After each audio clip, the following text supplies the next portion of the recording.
Hola, benvinguts i benvingudes a la història que no sabies. Avui parlarem d'un temps en què la medicina no començava en un hospital ni en una consulta, sinó a casa, al voltant del foc, en una cuina que feia olor de llenya, d'herbes i de menjar calent. Parlarem de com es cuidava la salut a la Catalunya rural, de com es guarien els mals quan no hi havia metges a prop o quan, tot i existir, no eren accessibles, i del paper fonamental que van tenir les dones, les nostres àvies i besàvies, en sostenir la vida, el cos i la salut de comunitats senceres. Perquè abans dels sistemes sanitaris, abans de les institucions modernes, la medicina era sobretot això: persones cuidant persones amb el que tenien a l'abast, amb coneixement transmès, amb experiència acumulada i amb una enorme capacitat de resistència. Imagina't una masia qualsevol, a l'Alt Urgell o a l'Alta Garrotxa, aïllades, de pedra vella i finestres petites, envoltada de camps i bosc, en un vespre d'hivern d'aquells que fan olor de llenya cremant, de sopa calenta i de roba humida. A la cuina, que és el centre de tot, hi ha una criatura amb febre, amb els ulls brillants i el cos tan cansat que ja gairebé ni plora. La mare li passa un drap al front i mira l'àvia amb aquella mirada que no demana explicacions, només ajuda, només algú que sàpiga què fer. L'àvia no diu gaire res, perquè no cal. S'aixeca, amb aquella calma de qui ja ha vist passar moltes febres, molts refredats i moltes nits d'angoixa, obre un calaix, treu un farcell d'herbes seques, posa aigua a escalfar i comença a preparar una infusió amb gestos segurs i coneguts. No és cap ritual estrany ni cap escena mística, és simplement el que ha fet tota la vida, perquè ella sap què creix als marges del camí, als prats, als boscos, sap quina herba calma la tos, quina ajuda a baixar la febre, quina va bé per l'estómac i quina serveix per netejar una ferida. I tot això ho ha après mirant la seva mare, mirant la seva àvia i mirant les dones del poble, observant, escoltant i recordant. No hi ha telèfon, no hi ha ambulància, no hi ha un ambulatori. Hi ha una cuina, un foc encès, unes herbes i algú que en sap. I durant segles, aquesta va ser la medicina.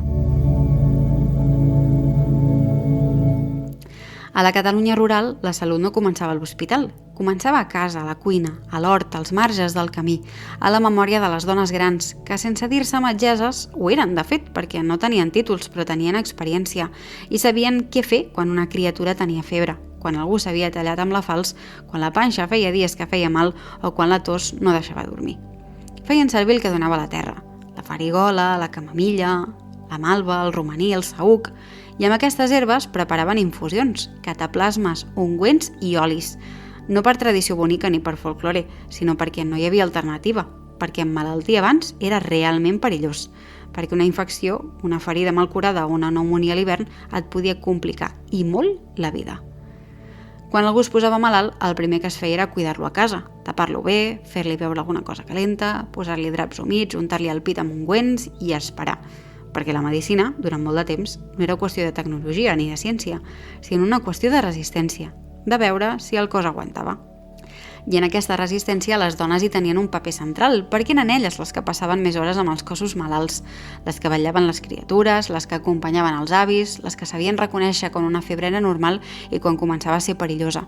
Un coneixement que no era científic, com l'entenem avui, però que era profundament pràctic, construït a base d'haver vist moltes malalties, algunes curacions i també moltes morts.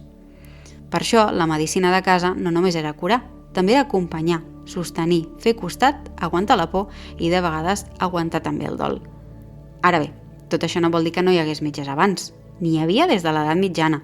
Doctors formats a universitats, cirurgians que feien sanguínies, cosien ferides i amputaven quan no hi havia cap altra opció, i també apotecaris que preparaven remeis. A les ciutats hi havia hospitals de pobres i metges municipals, però al món rural aquesta medicina arribava poc, tard i sovint només a qui se li podia permetre. Per a moltes famílies pageses, cridar un metge volia dir dies de camí o una despesa inassumible, de manera que la major part de la salut quotidiana continuava resolent-se a casa.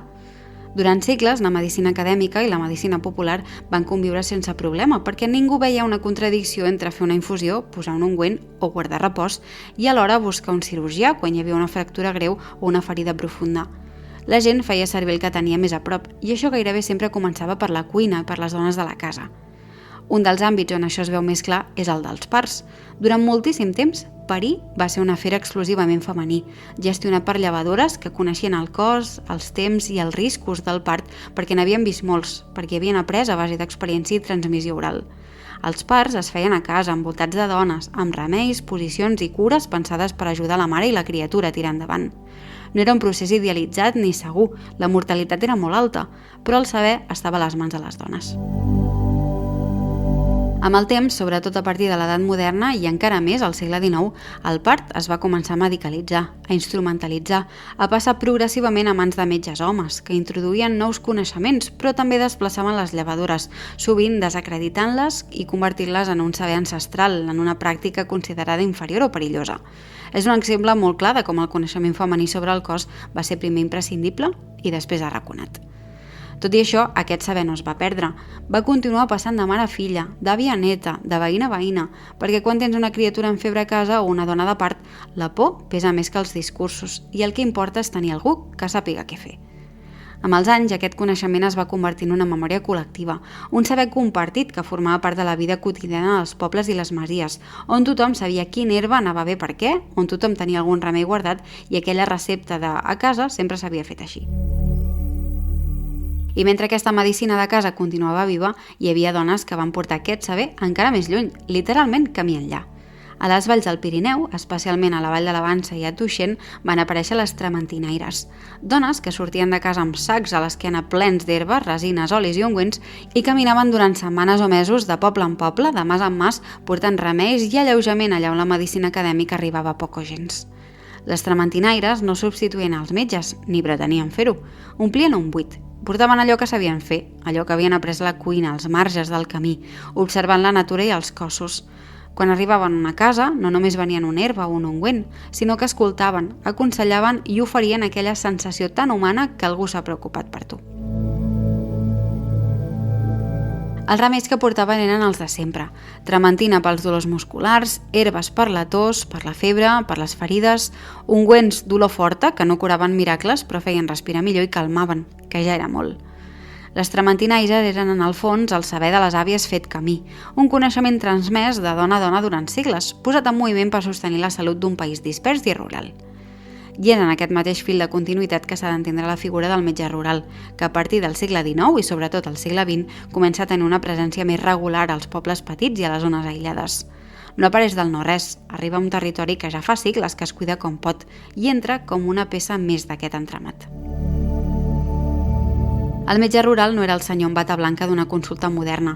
Era algú que es movia constantment, que coneixia cada mas, cada família i cada camí, que arribava de nit, amb fred, amb pluja o amb neu, i que quan entrava en una casa no només portava una maleta amb instruments, sinó també una presència que tranquil·litzava. Durant molt de temps, la medicina professional i la medicina de casa van conviure, perquè la gent continuava fent infusions i cures domèstiques, però també començava a confiar en una manera nova d'entendre la salut, parlant d'higiene, de prevenció i de malalties que es podien explicar.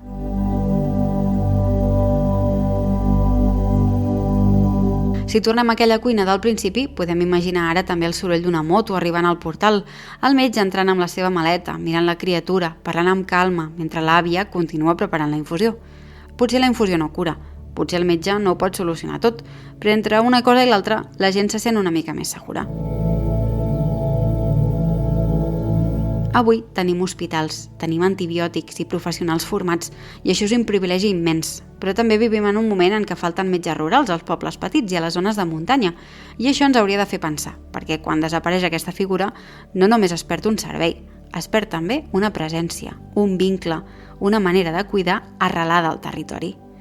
Des de les cuines de les masies fins als consultoris dels pobles, ens ajuda a recordar que la medicina no només ha estat una ciència, sinó sobretot una història de proximitat, de confiança i de persones cuidant persones només amb el que tenia a l'abast. Fins la setmana que ve.